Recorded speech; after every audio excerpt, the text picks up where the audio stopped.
গত পর্বে আমরা দেখেছিলাম কিভাবে হাজার হাজার বছর ধরে বন্দী থাকা ইয়াজুজ ও মাজুজের প্রাচীর ভাঙার প্রচেষ্টা প্রায় সফল হতে চলেছিল। আমরা জেনেছিলাম কিভাবে তাদের সর্দার প্রথমবারের মতো ইনশাআল্লাহ বলবে এবং সেই একটি শব্দের জোরেই খুলে যাবে পৃথিবীর বুকে মহাবিপর্যয়ের দরজা। আজ আমরা জানব সেই প্রাচীর ভাঙার পর থেকে শুরু করে কিয়ামতের চূড়ান্ত মুহূর্ত পর্যন্ত কি কি ভয়ঙ্কর ঘটনা ঘটবে। সারাদিন ধরে দেয়ালটা ভাঙতে থাকবে।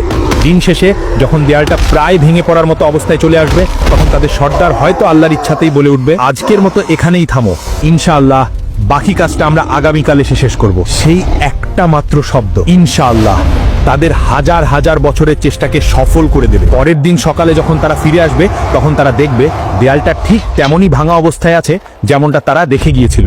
এরপর তারা এক ধাক্কাতেই সেই দেয়ালটা ভেঙে ফেলবে এবং কোটি কোটি ইয়াজুজ ও মাজুজ বন্যার পানির মতো তীব্র গতিতে সারা পৃথিবীতে ছড়িয়ে পড়বে। তাদের আগমনের সাথে সাথেই পৃথিবীতে শুরু হবে এক চরম বিপর্যয়, এক ভয়ঙ্কর দৃশ্য। যখন তারা উঁচু ভূমি থেকে দল বেঁধে নামতে থাকবে, তখন মনে হবে যেন পাহাড়ের উপর থেকে এক বিশাল কালো সমুদ্রের ঢেউ নেমে আসছে। তাদের চিৎকার আর পায়ের শব্দে মাটি কাঁপতে থাকবে। তারা তাদের যাত্রাপথে যা কিছু পাবে সব কিছু ধ্বংস করে দেবে। সবুজ ফসলের মাঠ তাদের পায়ের নিচে পিষে ধুলোয় মিশে যাবে। ফলের বাগানগুলো তারা উপড়ে ফেলবে।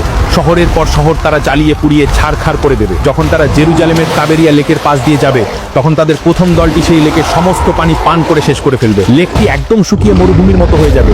কিছুক্ষণ পর যখন তাদের শেষ দলটি সেই শুকনো জায়গার পাশ দিয়ে যাবে, তখন তারা একে অপরকে বলবে, হয়তো কোনো এক সময় এখানে পানি ছিল। পৃথিবীর মানুষ ভয়ে আতঙ্কে দিশাহারা হয়ে যাবে। তারা নিজেদের ঘর বাড়ি ছেড়ে পাহাড়ের গুহায় এবং জঙ্গলে গিয়ে আশ্রয় নেওয়ার জন্য ছুটতে থাকবে। কিন্তু ইয়াজুজ ও মাজুজের হাত থেকে পালানো প্রায় অসম্ভব হবে। তারা যাকে সামনে পাবে তাকেই নির্দয়ভাবে হত্যা করবে। তারা পৃথিবীর মানুষকে মারতে মারতে এমন এক পর্যায়ে পৌঁছাবে যখন তারা অহংকার করে বলবে, আমরা তো পৃথিবীর সব মানুষকে মেরে ফেলেছি, এবার তো পৃথিবীতে আমাদের কোনো শত্রু নেই, চলো এবার আকাশের লোকদের মারি। এই বলে তারা আকাশের দিকে তাদের তীর ছুড়বে। আল্লাহ তাদের এই অহংকার এবং মূর্খতাকে পৃথিবীর মানুষের সামনে প্রকাশ করার জন্য সেই তীরগুলোকে রক্তমাখা অবস্থায় তাদের কাছে ফিরিয়ে পাঠাবে। রক্তমাখা তীর দেখে তারা আনন্দে উন্মাদ হয়ে চিৎকার করে বলবে, দেখো আমরা আকাশের দেবতাদেরও মেরে ফেলেছি, এখন আমরাই এই মহাবিশ্বের শাসক। ইয়াজুজ ও মাজুজের এই ভয়ঙ্কর অত্যাচারে তুর পাহাড়ে আশ্রিত ইমানদারদের অবস্থা চরমে পৌঁছাবে। খাদ্যের অভাবে তারা ডেসপারেট হয়ে পড়বে। সেই কঠিন এবং অসহায় মুহূর্তে হযরত ঈসা আলাইহিস সালাম এবং তার সঙ্গীরা আল্লাহর কাছে দুই হাত তুলে কান্না জড়িত কণ্ঠে দোয়া করবেন। আল্লাহ তাদের দোয়া কবুল করবেন। তিনি ইয়াজুজ ও মাজুজের উপর এমন এক গজব পাঠাবেন যা কোনো মানুষও কল্পনাও করতে পারবে না।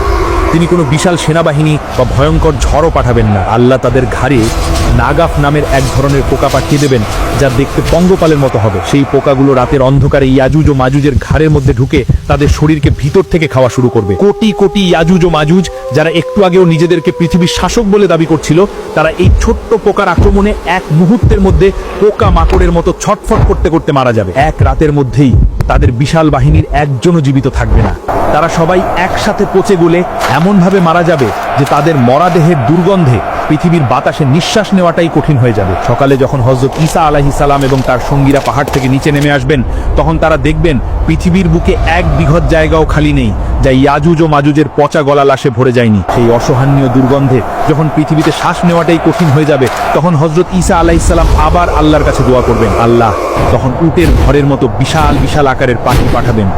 এই পাখিরা ইয়াজুজ ও মাজুজের কোটি কোটি লাশ তাদের শক্তিশালী ঠোঁট দিয়ে তুলে নিয়ে আল্লাহ যেখানে চাইবেন সেখানে ফেলে দিয়ে আসবে। যখন পৃথিবী লাশ মুক্ত হয়ে যাবে, কিন্তু তখনও বাতাসে দুর্গন্ধ আর মাটিতে তাদের রক্তের দাগ লেগে থাকবে, তখন আল্লাহ এমন এক রহমতের বৃষ্টি পাঠাবেন যা এর আগে কেউ কখনো দেখেনি। সেই প্রবল বৃষ্টি পৃথিবীর প্রতিটি কোণাকে, প্রতিটি ঘর বাড়ি, প্রতিটি অলিগলিকে এমনভাবে ধুয়ে মুছে দিবে যে পৃথিবীটা আবার আয়নার মতো পরিষ্কার এবং পবিত্র হয়ে যাবে। ইয়াজুজ ও মাজুজের ফিতনা শেষ হওয়ার পর হযরত ঈসা আলাইহিস সালামের নেতৃত্বে পৃথিবীতে শুরু হবে সেই আসল শান্তির যুগ, যাকে অনেক সময় সোনালী যুগ বলা হয়। আল্লাহ জমিনকে তার সকল বরকত ফিরিয়ে দেওয়ার জন্য আদেশ করবেন। জমিন তার সকল প্রকার ফল ফসল এমন ভাবে উগরে দেবে যে একটি মাত্র ডালিম একদল লোক খেয়েও শেষ করতে পারবে না, এবং মানুষ তার খোসাকে ছাতা হিসেবে ব্যবহার করবে।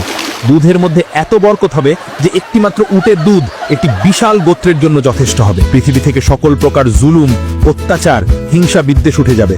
মানুষের অন্তর এতটাই পরিষ্কার হয়ে যাবে যে একে অপরের প্রতি কোনো শত্রুতা থাকবে না। হাদিসে এসেছে সেই সময়ে বাঘ আর গরু একসাথে বিচরণ করবে। শিশুরা বিষাক্ত সাপের মুখে হাত দেবে, কিন্তু সাপ তাদের কোনো ক্ষতি করবে না। হযরত ঈসা আলাইহিস সালাম একজন ন্যায়পরায়ণ শাসক হিসেবে পৃথিবীতে 40 বছর শাসন করবেন। তিনি নতুন কোনো ধর্ম নিয়ে আসবেন না, বরং আমাদের প্রিয় নবী হযরত মুহাম্মদ সাল্লাল্লাহু আলাইহি ওয়াসাল্লামের শরীয়ত অনুযায়ী শাসন করবেন। এভাবেই পৃথিবীতে এক নিখুঁত শান্তি ও ন্যায় বিচার প্রতিষ্ঠা করার পর হযরত ঈসা আলাইহিস সালাম স্বাভাবিকভাবে মৃত্যুবরণ করবেন। মুসলিমরা তার জানাজার নামাজ আদায় করবেন এবং আমাদের প্রিয় নবী হযরত মুহাম্মদ সাল্লাল্লাহু আলাইহি ওয়াসাল্লামের রওজার পাশেই তাকে দাফন করা হবে। হযরত ঈসা আলাইহিস সালামের মৃত্যুর পর পৃথিবীতে আবার ধীরে ধীরে বিপর্যয় নেমে আসতে শুরু করবে। ভালো মানুষের সংখ্যা কমতে থাকবে এবং খারাপ মানুষের সংখ্যা বাড়তে থাকবে। ঈমানদার মানুষরা এক এক করে পৃথিবী থেকে বিদায় নিতে থাকবেন।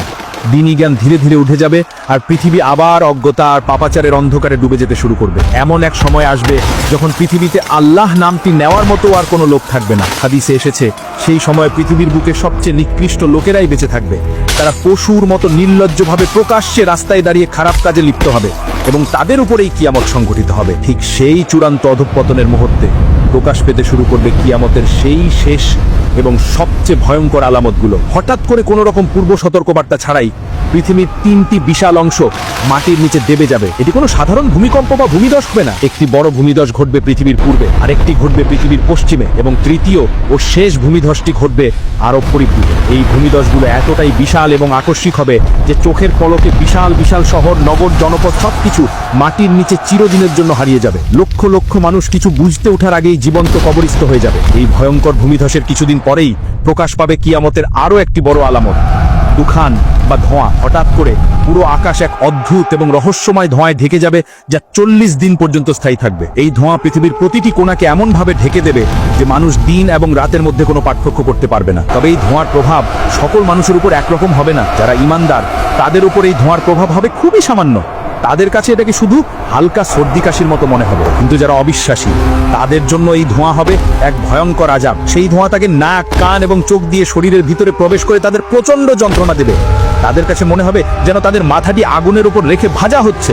তারা ব্যথায় ছটফট করতে থাকবে এবং মুক্তির জন্য আর্তনাদ করবে, কিন্তু কোনো মুক্তি মিলবে না। 40 দিন ধরে এই ভয়ঙ্কর আযাব চলার পর যখন সেই রহস্যময় ধোঁয়ার 40 দিনের আযাব শেষ হয়ে যাবে, তখন মানুষ ভাববে হয়তো সবচেয়ে ভয়ঙ্কর সময়টি পার হয়ে গেছে। কিন্তু তারা জানতো না এটি ছিল চূড়ান্ত ধ্বংসের আগের শেষ শান্ত অবস্থা। সেই রাতের পর যখন ভোরের আলো ফোটার সময় হবে, তখন মানুষ এক অবিশ্বাস্য এবং ভয়ঙ্কর দৃশ্যের সাক্ষী হবে যা মানবজাতির ইতিহাসে আর কখনো হয়নি। সেই দিন সূর্য পূর্ব দিক থেকে নয়, বরং পশ্চিম দিক থেকে উদিত হবে। এই দৃশ্য দেখার সাথে সাথেই পৃথিবীর সকল মানুষ, সে মুমিন হোক বা কাফের, এক মুহূর্তের মধ্যে বুঝতে পারবে যে সময় শেষ, কিয়ামতের চূড়ান্ত ঘোষণা এসে গেছে। তখন পৃথিবীর সকল কাফের আর পাপী বান্দারা ভয়ে আল্লাহর সামনে সেজদায় লুটিয়ে পড়বে।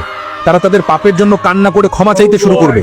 যারা জীবনে কখনো আল্লাহকে ডাকেনি তারাও সেদিন চিৎকার করে বলবে, হে আল্লাহ, আমরা ঈমান আনলাম, আমাদের ক্ষমা করে দাও। কিন্তু সেদিন তাদের ঈমান আর কোনো কাজে আসবে না, কারণ পশ্চিম দিক থেকে সূর্য ওঠার সাথে সাথেই আল্লাহর হুকুমে তওবা বা ক্ষমা প্রার্থনার দরজা চিরদিনের জন্য বন্ধ হয়ে যাবে। আর কোনো নতুন ঈমান কবুল করা হবে না, আর কোনো পাপীর তওবা গ্রহণ করা হবে না। পরীক্ষার সময় শেষ হয়ে যাবে। পশ্চিম দিক থেকে সূর্য ওঠার কিছুক্ষণ পরেই, সম্ভবত সেদিন সকালেই, প্রকাশ পাবে কিয়ামতের আরও একটি বড় আলামত। মক্কার সাফা পাহাড় বা অন্য কোনো জায়গা থেকে জমিন এক বিকট শব্দে ফেটে চৌচির হয়ে যাবে এবং মাটি ফুঁড়ে বেরিয়ে আসবে এক অদ্ভুত রহস্যময় প্রাণী। এটি হলো সেই দাব্বাতুল আরদ, পৃথিবী থেকে বের হওয়া সেই প্রাণী যার কথা পবিত্র কোরআনে বলা হয়েছে। হাদিসের বর্ণনা অনুযায়ী এই প্রাণীটি কোনো সাধারণ পশুর মতো হবে না, এটি হবে বিভিন্ন পশুর সংমিশ্রণে এক অদ্ভুত আকৃতির সৃষ্টি। সে মানুষের সাথে মানুষের ভাষায় কথা বলবে এবং তার চলার গতি হবে অবিশ্বাস্য। তার হাতে থাকবে দুটি ঐতিহাসিক এবং শক্তিশালী জিনিস, এক হযরত মুসা আলাইহিস সালামের সেই অলৌকিক লাঠি, দুই হযরত সুলাইমান আলাইহিস সালামের সেই বিখ্যাত আংটি। কাজের উদ্দেশ্য বোঝাতে স্পষ্ট এবং দাব্বাতুল আরদের কাজ হবে শাস্তি দেওয়া নয়, বরং চিহ্নিত করা। সে বিদ্যুৎ গতিতে সারা পৃথিবীতে ভ্রমণ করবে এবং প্রত্যেকটি মানুষের সামনে গিয়ে দাঁড়াবে। পৃথিবীর কোনো একজন মানুষও তার থেকে পালাতে বা লুকাতে পারবে না। যখন সে একজন ঈমানদার ব্যক্তির সামনে আসবে, তখন সে তার হাতে থাকা হযরত মুসা আলাইহিস সালামের লাঠি দিয়ে সেই ব্যক্তির চেহারা একটি চিহ্ন এঁকে দেবে। সেই চিহ্ন দেওয়ার সাথে সাথেই ঈমানদার ব্যক্তির চেহারা নূরের মতো উজ্জ্বল এবং ঝলমলে হয়ে যাবে। আর যখন সে একজন অবিশ্বাসী ব্যক্তির সামনে আসবে, তখন সে তার হাতে থাকা হযরত সুলাইমান আলাইহিস সালামের আংটি দিয়ে সেই ব্যক্তির নাকে একটি সিলমোহর মেরে দেবে। সেই চিহ্ন দেওয়ার সাথে সাথেই কাফিরের চেহারা ঘুটঘুটে কালো এবং কুৎসিত হয়ে যাবে। এভাবেই সে পৃথিবীর প্রথম থেকে শেষ পর্যন্ত আসা প্রত্যেকটি মানুষকে দুটি স্পষ্ট ভাগে ভাগ করে ফেলবে, মুমিন এবং কাফির। এই চূড়ান্ত বিভাজনের পর মানুষ আরো কিছুদিন পৃথিবীতে বেঁচে থাকবে, কিন্তু সেই জীবন হবে এক ভয়ঙ্কর মানসিক যন্ত্রণার। বাবা হবে মুমিন আর তার সন্তান হবে কাফির, স্বামী হবে জান্নাতি আর তার স্ত্রী হবে জাহান্নামী। কিন্তু এই অবস্থার পর কিয়ামতের আর কি বাকি থাকবে? কিভাবে ইয়ামেন থেকে একটি আগুন বেরিয়ে এসে সকল মানুষকে হাসরের মাঠের দিকে তাড়িয়ে নিয়ে যাবে? আর কিভাবেই বা হযরত ইসরাফিল আলাইহিস সালামের সেই প্রথম ফুৎকারের মাধ্যমে এই পৃথিবীর চূড়ান্ত ধ্বংস শুরু হবে? পৃথিবীর ইতিহাসের এই চূড়ান্ত অধ্যায় এখনো বাকি। জানতে হলে পরের পর্বে ফিরে আসুন। ভিডিওটি লাইক করুন, শেয়ার করুন আর পরবর্তী পর্বের জন্য চ্যানেলটি এখনই সাবস্ক্রাইব করুন।